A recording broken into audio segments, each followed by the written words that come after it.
서민수미님 반갑습니다. 오늘 성경 특강 창세기 32강째입니다.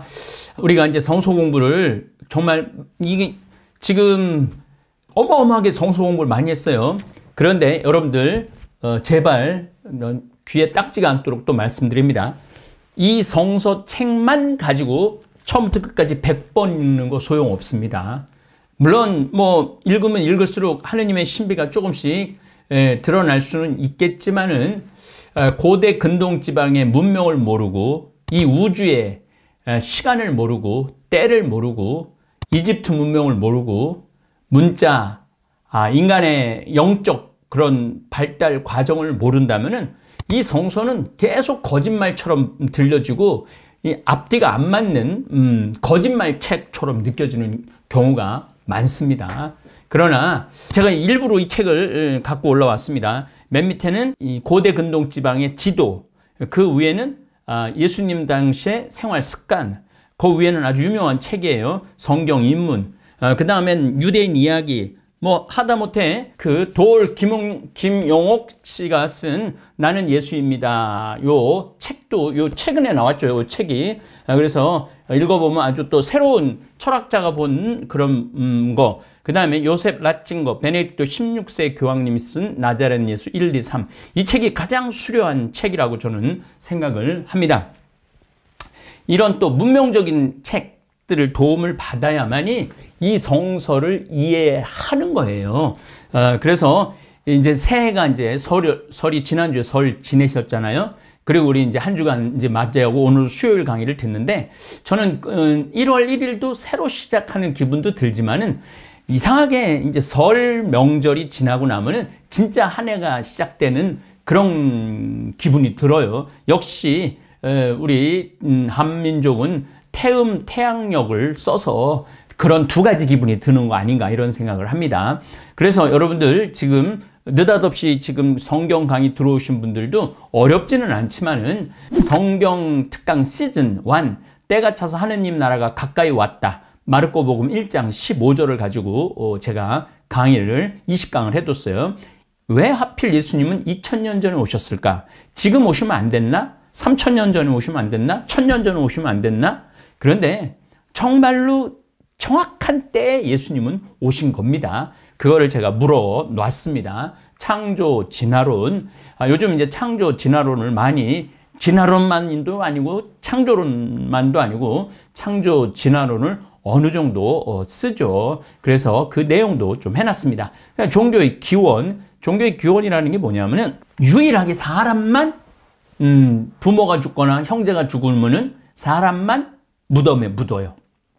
어떤 짐승들도 무덤에 묻는 경우는 없어요. 어디 뭐 코끼리 같은 경우는 일정 지역에 가서 죽기는 하지만은 묻어주진 않아요. 또 살아 있으면서 쓴 물건들을 같이 묻어주진 않아요.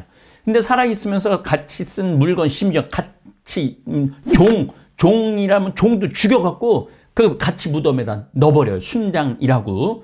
그 왜 인간만이 유일하게 죽고 난 다음에 무덤에 묻어주고 그 죽음 이후의 세상에 가서 생활할 수 있는 돈들, 도구들을 왜 넣느냐? 이게 바로 이제 종교의 기원이 되는 거예요. 죽음 이후에 새로운 세상이 있지 않을 것인가. 그러면서 신에 대한 질문도 하고 복에 대한 이야기도 하는 거죠.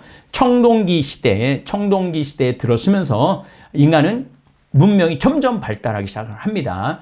청동기라는 것은 지금도 청동기는 발견하면은 깨끗하게 닦기만 하면 황금빛이 나요. 철기는 삭지만은. 그래서 우리 인류의 어마어마한 청동기 시대가 왔고 위대한 문자의 탄생, 쐐기 문자, 그 다음에 이집트의 상형 문자, 이런 문자들이 등장을 함으로 해서 문명이 계속 적게 되는 거죠. 문명이 쌓이고 적게 되고 어떤 하나의 사회가 형성이 되고 국가가 형성이 되고 정신적인 문화가 이렇게 피어날 수 있는 배경이 되는 겁니다. 문자의 탄생으로. 그 다음에 이제 믿음의 조상 아브라함이 이제 한가운데 하나님께 불리움을 받은 거죠.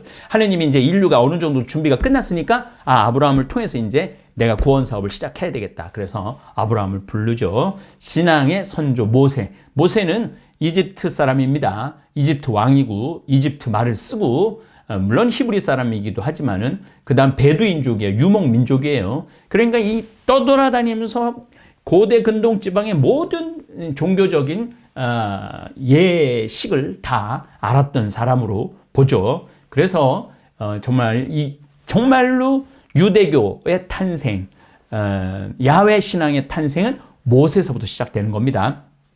왕을 만든 사무엘 예언자, 다윗과 예수 그리스도가 얼마나 연관성이 많은지 구세주의 예표가 다윗이라고 그러죠. 이사야와 성모 마리아, 또 성모 마리아와 예수 그리스도, 제2 이사야와 예수 그리스도, 주님의 종과 예수 그리스도, 고난받는 주님의 종 넷째 노래, 순환과 부활을 3번 예고하신 예수님, 구약 성경의 하이라이트는 예수님이라는 거죠. 구원의 기쁜 소식. 그래서 예수님 이제 때가 차서 하느님 나라가 가까이 왔다. 회개하고 복음을 믿어라. 그러니까 여러분들이 요 강의를 들으셔야만이 이 성서가 이해가 되는 겁니다.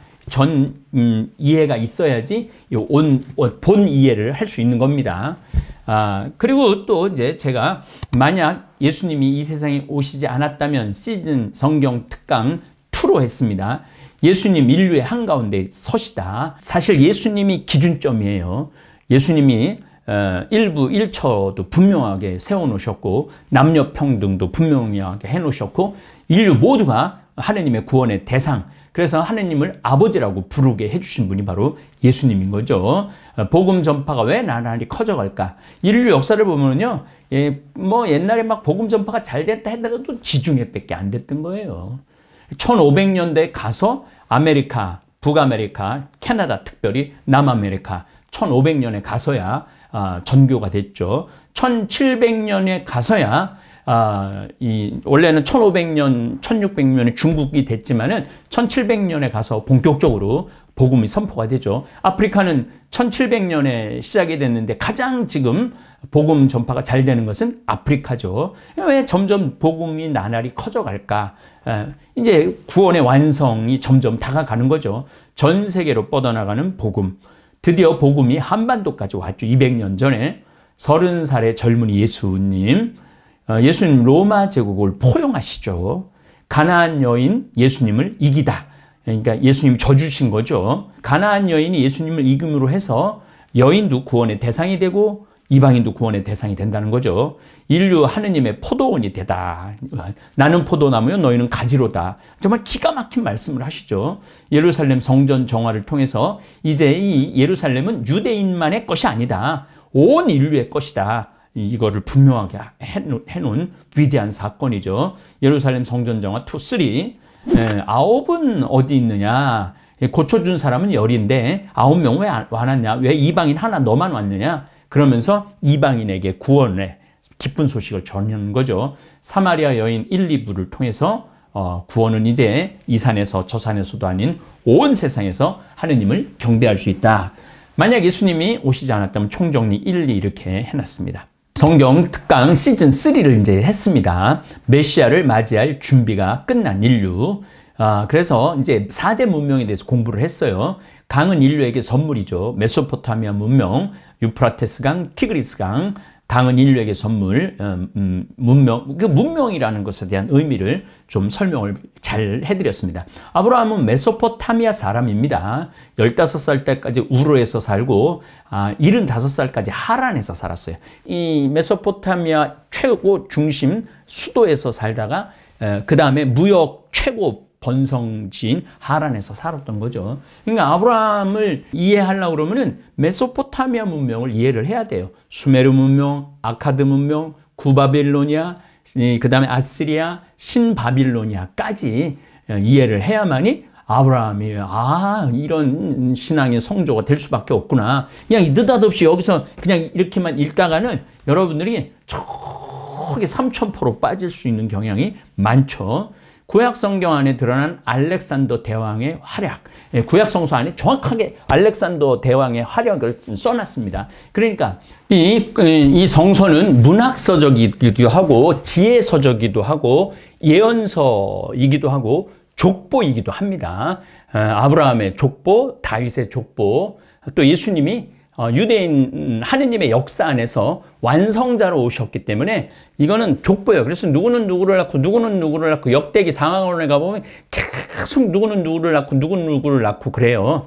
제가 이 황씨 유적 보감이라고 여기 우리 황씨 족보예요. 근데 너무 재미난 게 이 내용을 보면은요. 내용을 보면은 그 주요 인물 뭐 황규수, 황수, 황교우, 덕산 황씨 어떻게 하고 역대 주요 인물 황엄필, 황규수, 뭐 황진용, 황심 뭐 이런 식으로 씨족사 개요, 분파 현황 뭐 황요원, 황사간 뭐 이런 내용들 성주 황씨, 우리는 창원 황씨인데 우주 황씨, 누구네 계통은 이렇고 누구네 계통은 이렇고 이런 내용들을 아주 재미나게 써놨어요. 그래서 이렇게 구약성서도 사실 이런 식으로 사실은 펼쳐져 있는 거죠. 3대에서 지연, 소원, 뭐 항열자는 한, 시, 18대는 19대는 덕, 주, 22대는 식, 인, 주, 25대는 진석 이런 식으로 이름이 다 이렇게 서로 나와 있는 거죠. 그래서 내용 문화도 여기 안에 들어가 있어요. 나는 누구인가? Who am I? 이제 뭐 전부 다 이름이 나와 있죠. 구약 성서도 마찬가지예요. 족보의 족보. 도대체 우리 아브라함은 왜 가나안 땅에 갔을까? 이런 내용들. 그래서 이렇게 우리 황씨 족보도 내 생전 안 들여다 보는데 성서 강의하면서 족보 얘기를 한번 해야 될 것 같아갖고 제가 쭉 한번 읽어봤어요. 우리 족보를. 그랬더니 성서의 순서하고 거의 똑같아요. 너무너무 놀라운 거죠. 어쨌든 이집트 문명으로 간 아브라함이 기근이 들어갔고 사라이를 데리고 가죠. 파라오가 건드리려고 그러는데 꿈에 나타나갖고 왜 여동생이라고 속였느냐. 사실은 아버지는 같고 엄마는 달랐어요. 그러니까 아브라함하고 사라는 형제였죠. 어쨌든 그런 내용들. 이집트 문명으로 간 야곱, 이제 가뭄이 들어가고 70명을 데리고 내려가죠. 5,000년 전 이집트 문명을 열어준 로제타석, 나폴레옹의 역할 중에 하나죠. 이집트 침략을 1800년에 하러 갔다가 로제타석을 발견해갖고 1800년 이전에는 그러니까 이집트 문명에 대한 문자 해석을 못했어요. 1800년 지나고 난 다음에 한 거죠.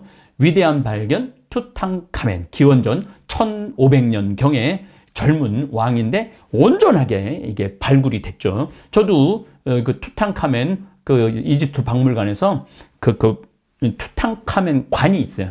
가서 봤는데 기가 막히더라고요.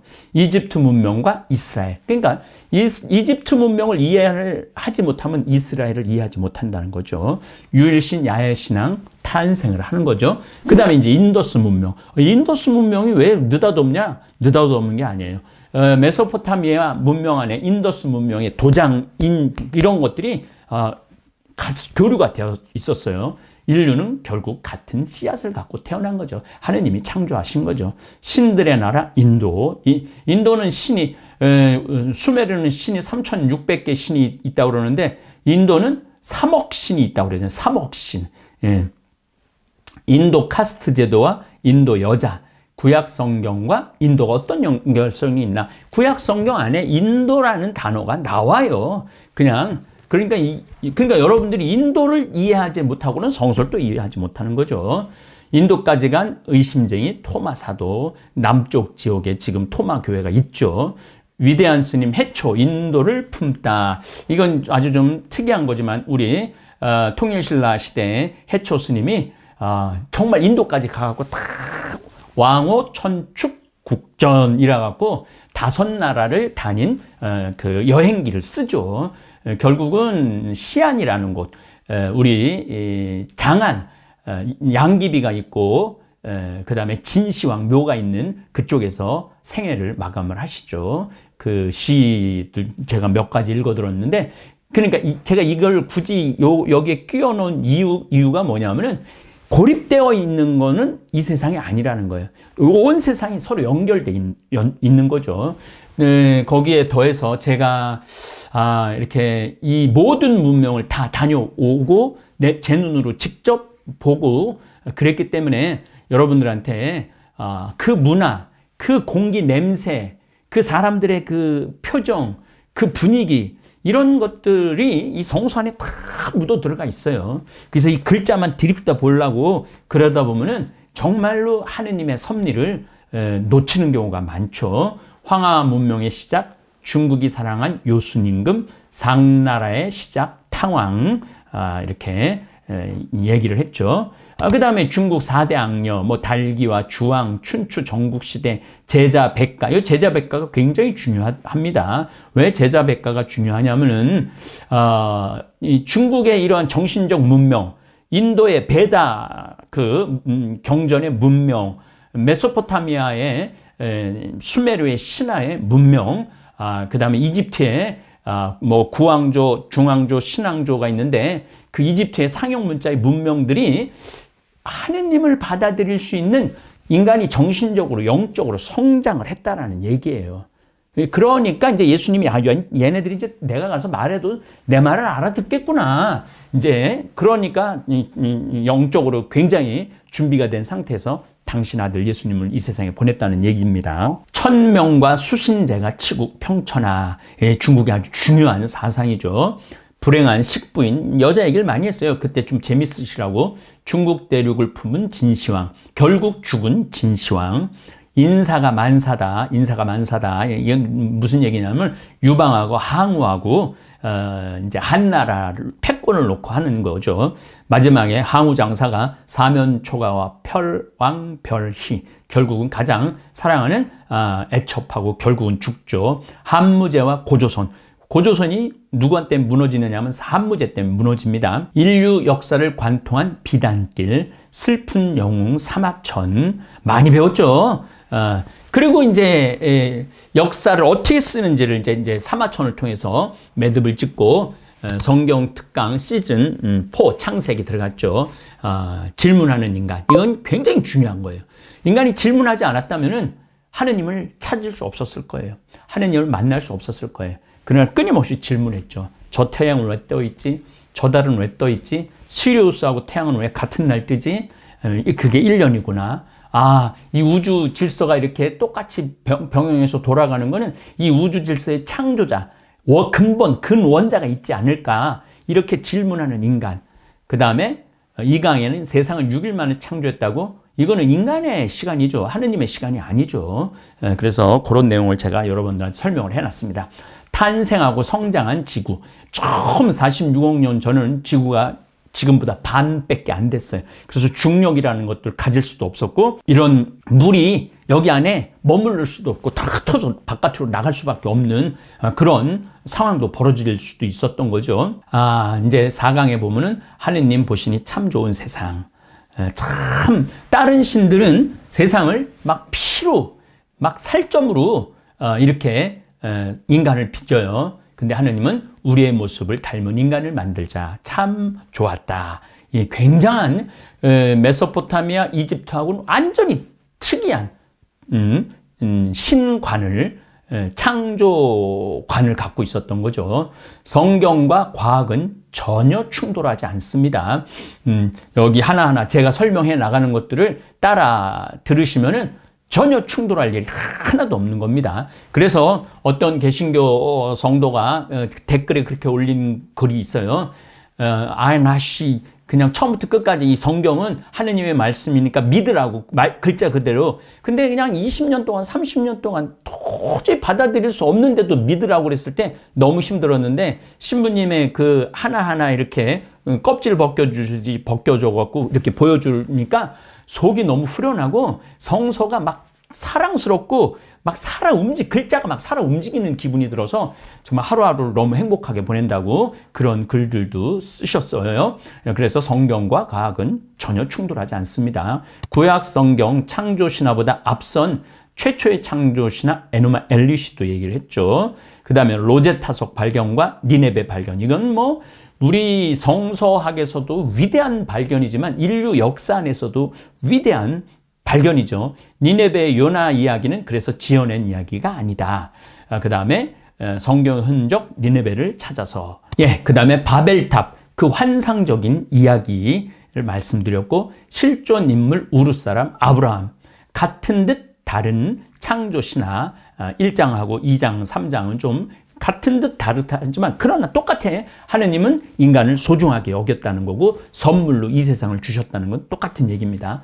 그리고 이제 14강, 15강 끝없는 신들의 이야기, 끝없는 신들의 이야기를 제가 메소포타미아, 뭐 이집트 다 끄집어내 갖고 이제 얘기를 해드린 거예요. 16강 아버지를 죽이는 잡신들의 이야기. 그러니까 하느님은 우리와 닮은 인간을 만들자. 굉장히 평화로운데 뭐 마르두기 뭐 피아마트를 죽이고 피아마트가 뭐 여길 죽이고 뭐 난나가 뭘 죽이고 계속, 그리고 인간은 자기네들 노동 대신 하려고 인간을 만들었지 인간한테 축복해 주려고 인간을 만드는 게 아닌 신화가 고대 근동지방의 신화들입니다. 그거하고는 완전히 결이 다른 것이 이 성경입니다. 그래서 이거야말로 하느님이 영감을 준 예언자들한테 인스피라시오라고 영성, 인스피레이션, 영적인 거를 하느님이 이끌어간 거죠. 그래서 이건 하느님의 연애 편지라는 얘기를 제가 말씀을 드렸던 거죠. 구약 성경에 나온 우상신, 구약 성경에 나온 우상신 이름이 굉장히 많아요. 구약 성경에 나온 우상신 이름이 굉장히 많은데 이게 다 이집트 신화에 나오고 에누메 엘리시 신화에 나오는 내용들이에요. 그러니까 참 너무너무 살아 움직이는 책, 이게 그야말로 간증책이죠.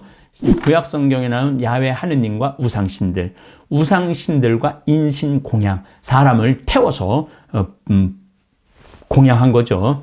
고대 근동의 수많은 우상신들과 유일신인 야훼 하느님이 유일신 야훼 하느님을 지켜내려고 그랬으니 얼마나 이 유대인들이 많은 혼란과 갈등과 계약, 그래서 이제 이 계약이라는 게 굉장히 중요하죠. 계약을 맺으시고 계약을 세우시고 계약을 가르신 거죠. 그래서 결국은 예수님이 십자가 위에서 피를 흘림으로써 십자가에 피를 뿌리고 세상에 피를 뿌림으로 해서 하느님의 약속의 완성, 계약의 완성을 예수님이 이루신다라는 그러한 것으로 발전해 나간다는 거죠. 성경 특강 시즌 4 보면은 창조가 왜 두 번 나오지? 그러니까 두 이야기가 있었던 거죠. 야훼스트 문헌이라는 엘로힘계 성서 저자들, 그러니까 야훼스트계, 엘로힘계, 신명계, 제간계 이렇게 해갖고 여러 저자들이 바빌론 유배 이후, 그러니까 기원전 한 500년, 아브라함 이야기는 기원전 2000년 전 얘기인데 책을 쓰기는 기원전 500년경에 성서를 여기저기 모여있는 이야기들, 그 다음에 책들을 전부 다 모아갖고 이제 야훼스트계 저자들, 엘로힘계 저자들이 이런 관점으로 써야 되겠다. 하느님이 이런 섭리로 우리를 이렇게 이끌었구나. 그때 그 사건은 이런 문제 때문에 그 사건이 생겼구나. 그리고 우리가 왜 이런 벌을 받아야 되고 아시리아한테 왜 북이스라엘이 멸망을 해야 되고 남유다는 왜 바빌론으로 끌려가야 되는가. 다시 587년에 끌려가죠. 721년에 아시리아, 북이스라엘이 명하고 거기는 사마리아 지역이 되는 거죠. 그리고 이제 계약의 의미에 대한 얘기를 제가 아주 폭넓게 말씀을 드렸습니다. 2600년 전 요시아 임금의 종교 개혁에 대해서도 말씀을 드렸습니다. 가다가 이제 다볼사이보 성당 안 했으면 뭐 했을까? 우울한 코로나 시기에 이 성경 공부를 이렇게 할 수 있는 좋은 시간을 하느님이 주신 거 아니에요. 그러니까 아무리 상황이 나쁘더라도 우리가 하느님의 지혜를, 성령의 지혜를 구하면은 우리 지금 다볼사이버 교우들이 얼마나 위대한 일을 지금 많이 했어요. 5,000명 빵 먹였죠. 잠비아 1,000명 이제 1억 모아갖고 아이들 빵 해줘. 그리고 이 유튜브 공간 얼마나 맑은 영을 채워놓고 있습니까? 충격적 바빌론 유배 이후 탄생한 유대교. 유대인이라는 말을 언제부터 썼느냐? 바빌론 유배 이후 이제 북이스라엘 다 멸망하고 다 없어졌어. 남유다만 남았어. 그래서 그때부터 유다인이라는 말을 쓰게 된 거죠. 미사와 별반 다를 바 없는 유다인들의 제사. 요것도 여러분들 이제 나중에 이제 제사에 대한 말씀을 좀 드릴 거예요. 모세 때 아직 시간이 안 됐죠. 바빌론 유배 이후 달라진 유대인. 바빌론 유배 이후에는 예루살렘 성전에만 하느님이 계신 게 아니고 바빌론에 가보니까 자기네들 성전은 학고방이야. 아, 우리 하느님은 이런 건물에 집어넣을 수 있는 분이 아니구나. 온 우주의 하느님. 그러니까 이제 하늘 위의 하느님으로 표현을 합니다. 그리고 안식일을 굉장히 중요하게 여기고 성경을 이제 모세오경 토라를 굉장히 중요하게 여기기 시작을 하죠. 이래서 이제 완전 유대교가 탄생된 계기는 바빌론 유배 이후부터예요. 아브라함부터는 그냥 까뭇까뭇하게 그냥 하느님의 이끄심에 끌려온 거죠. 근데 바빌론 유배 이후부터는 유대인들은 완전히 야훼 하느님 기다려야 되겠다. 구세주를 기다려야 되겠다. 그러니까 예수님이 왔을 때 유대인들이 예수님한테 뭐라 그래요? 오시기로 되어 있는 그분이 바로 당신입니까? 그러니까 메시아의 기다림이 있었던 거죠. 창세기 2장 10강 둘째 창조 이야기, 하느님과 같아지려고 하는 인간, 선악과나무 따먹지 말라고 그러는데 따먹고 하느님하고 자꾸 같아지려고 그러는 거죠. 아니, 좋은 면에서 같아지면 좋은데 그 하느님이 주신 힘으로 사람을 죽이고 그러려고 그러니까 하느님이 안 되겠다. 에덴 동산에서 내보내야 되겠다. 내가 그의 이름을 불러줬을 때 그는 나에게로 와서 꽃이 되었다. 아담이 이제 이름을 하나하나 져줄 때 이야기가 나오고 카인과 아벨, 내 아우의 피가 땅바닥에서 나에게 울부짖고 있다. 이거는 유목민과 정착민, 농경민의 갈등 이야기를 이렇게 아주 간단하게 넣은 거죠. 그래서 이제 제5대 문명, 유목민 문명에 대한 설명을 드렸습니다. 전투력이 막강한 유목민에 대해서도 말씀을 드렸죠. 긴 명단, 긴 수명, 969년을 살고 막 800년을 살고 막 700년을 살고 365년을 살고 10대 족장의 시간들을 그렇게 맞췄죠. 꼭 이 연도에 연연할 필요 없다는 거예요. 왜냐하면은 제가 요즘 얘기하지만은 요거는 이 연도에 의미가 없는 게 요거는 메소포타미아 문명, 태음력을 쓰던 사람들의 나이예요. 태양력을 쓰는 사람들의 나이는 분명하게 몇 살이 정확하죠. 근데 태음력을 쓰는 사람들에게 있어서는 이 나이가 굉장히 계산하기가 어려웠던 거죠. 저도 지금 음력 6월 7일인데 어떨 땐 8월 달이 내 생일이 됐다가도 하고 어떨 땐 6월 달이 내 생일이 되기도 하고 어떨 땐 7월 달이 내 생일이 되기도 하고 그러는데 어떻게 그 나이를 정확하게 기억을 해내겠어요. 그때 글자도 없었던 시대인데. 그래서 여러분들이 그 나이에 연연할 필요가 전혀 없다는 거예요. 이런 문제, 이런 문명을 이해를 하면은 노아와 홍수, 노아의 홍수 본문 읽기를 했죠. 그런데 전 세계에 홍수 얘기가 있어요. 마야 문명에도, 잉카 문명에도, 아즈텍 문명에도, 인디언, 유럽, 아메리카, 인디언도 우리나라도 홍수 이야기가 있고, 중국도 홍수 이야기가 있고, 인도도 홍수에 다 전 세계에 있었던 거죠. 그래서 인류가 한번 홍수의 이 경험들을 다 했던 거죠. 그 다음에 이제 바벨탑의 실체에 대한 말씀드렸고, 드디어 만난 아브라함, 이제 하느님이 이제 등장하신 거죠. 인류 역사 안에 이제 등장을 한 거예요. 계약을 맺다, 계약을 세우다, 계약을 가르다. 예수 그리스도를 관통한 계약의 완성자 예수 그리스도. 아브라함한테 떠나라고 그러죠. 왜냐하면 우로에 있어서는 야훼 하느님을 믿을 수가 없어요. 왜냐하면 신들이 너무 많기 때문에 그 많은 신들 중에 하나로 착각할 수 있다는 거죠. 그러니까 아예 신들이 없는 불모의 땅 가나안으로 하느님은 떠나라고 얘기를 하는 겁니다. 선조들의 이야기를 줄줄 외우는 유다인 여호수아가 쫙 외우죠. 또 스테파노도 쫙 외우죠. 여러분들도 이제 이 성서 공부가 끝나면 쫙 외울 수 있을 거예요. 끝도 없이 떠도는 아브라함, 이스라엘의 생명줄 이집트, 축복의 나라 이집트 삼각주, 태양력의 의미까지 지난 시간 이렇게 공부를 했습니다. 그러니까 여러분들 이런 이제 기본 지식을 알고 나면은 그다음부터 이제 성서를 읽어 나가는 게 아주 쉬워지죠. 그리고 고개도 끄덕여지고 하나도 목에 가시에 걸리는 게 없이 맞아. 하느님의 섭리가 이렇게 머무는 거구나. 그러면서 막 이 성소를 끌어안고 주무실 수 있을 정도로 성경이 가까이 느껴질 것입니다. 이제 또 이제 신축년 새해를 맞이하고 첫 주간을 시작을 하는 바이니 여러분들 성경 공부도 새로운 마음으로 좀 까뭇까뭇한 거는 다시 돌아가갖고 이게 올라가니까 총정리해서 잠깐 보다가 아 이거 궁금하다 그럼 다시 찾아서 보시면 될 겁니다. 예, 감사합니다. 너무나도 고소해 고소해 고소해 참을 수가 없을걸 건강히 책임져줘 생태만 전국장 전국장이 냄새 난다 선입견이 있나요 나도 처음엔 그렇다고 생각했지 전국장 가루를 우유에 타먹은 그 순간 고소함과